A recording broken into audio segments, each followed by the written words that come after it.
I'm Norvisi and these are my reflections.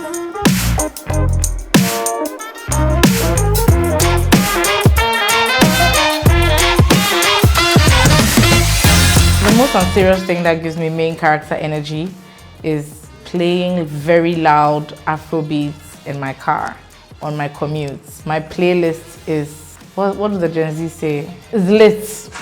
I don't know if the term lit has gone out of fashion, but my playlist is really dope. So yeah, that's the thing. That's the thing that gives me main character energy. When I'm driving and I'm playing my Afrobeats, I feel like I'm on top of the world.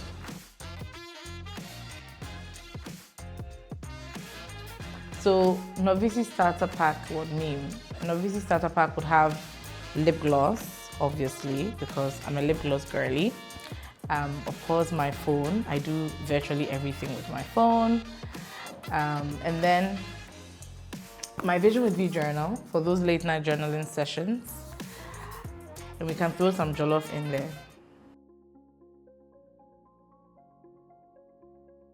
I spend time with my nieces and family. I love spending time with family.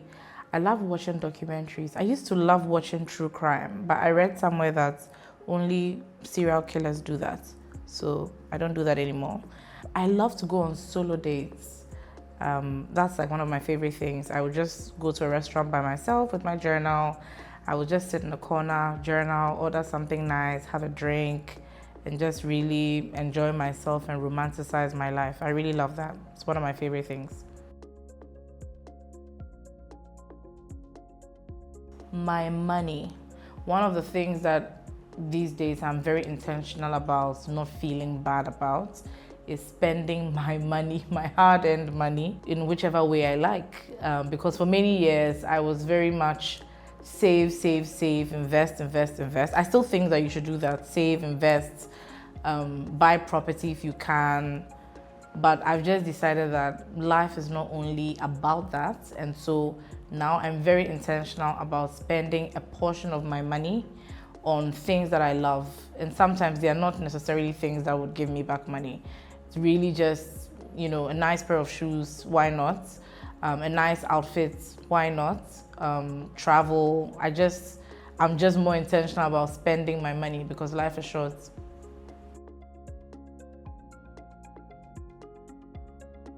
I think for me, one soft life thing that I think I cannot do without, that I don't want to compromise on, is having a cleaning service for my home.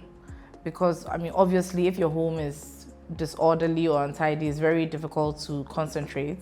And now I have to be honest and say that I don't have the time to, spend all the time scrubbing and cleaning and dusting. So I pay somebody to do that. And I hope that I can continue to afford doing it. So yeah, I think that's my favorite soft life thing right now when it comes to taking care of my home.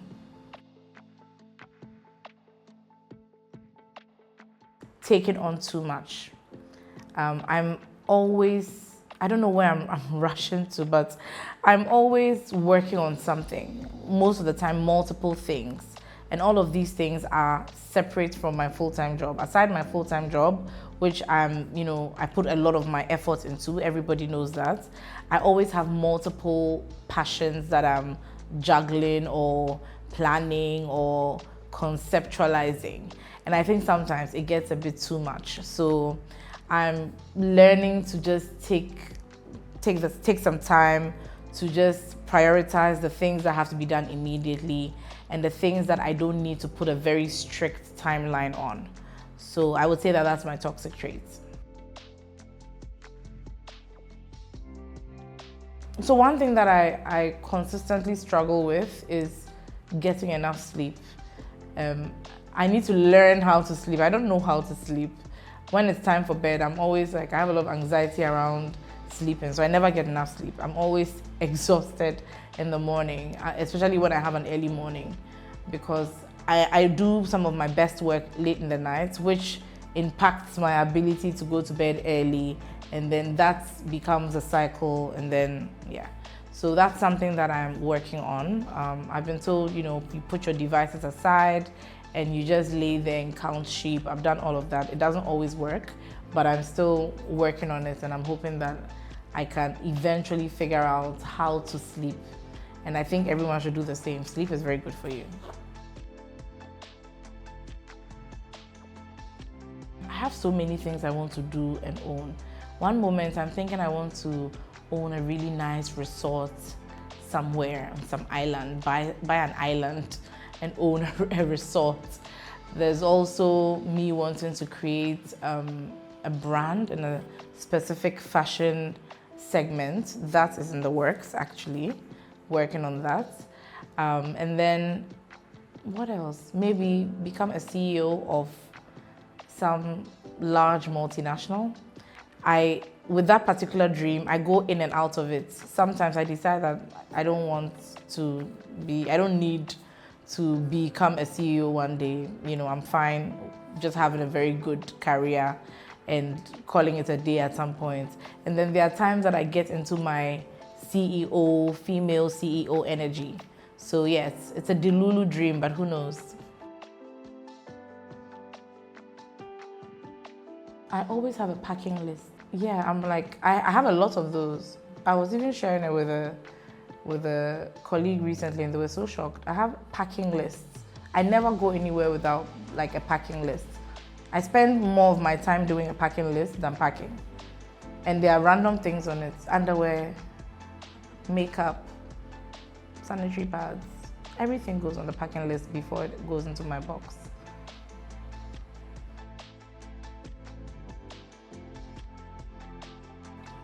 Of course, my definitions of success and happiness have really shifted over the past couple of years. Especially because obviously with age, certain things become less of a priority. Certain things become more of a priority.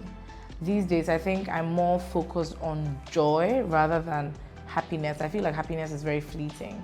Happiness is almost like an event, right? Something can trigger it and something can also trigger you and then you lose your happiness. So for me, it's more about joy. I want inner joy. And one of the ways that I find inner joy is by being very grateful. I'm very big on gratitude. Every day when I wake up, I thank God for everything I have, for my family, the people in my family who are good, only the people who are good. I thank God for everything I have, even the little things that we take for granted. Air conditioning. I thank God for air conditioning, right? And those are the things that bring me true joy. The fact that I'm grateful for everything I have. When I even go through bad times, I try to thank God even for whatever lessons I'm learning through those, bad times. So obviously, I'm more centered on joy now rather than happiness. And when it comes to success, that has also changed. At first, I had given myself a very harsh, rigid timeline of all of the things that I wanted to achieve within a set time. But I'm learning to enjoy the journey because success is really about the journey. Trying new things. If they don't work, I pivot, and I still, take the lessons. And for me, that's what success is, and it's changed. And I actually think that as I even get older and I go into different stages of my life, that definition may change. In the last 2 years, I have protected my peace by learning to manage my energy, right? When I started my career, I'm a naturally passionate person, right? Even the way I speak, I'm passionate about the things that I spend my time on. And I realized that sometimes when things are not going well, I take it to heart and I get myself worked up or, over virtually everything. But these days, I'm learning to manage my energy, and I apply this in every aspect of my life. In my home, with my family, in friendships, at work. I try not to get involved in unnecessary drama or dragged down by drama or negative vibes. Some people would even call it toxic positivity. But for me, that's really how I keep my peace, manage my energy, and I'm able to use that energy to do other things. So yeah, manage your energy.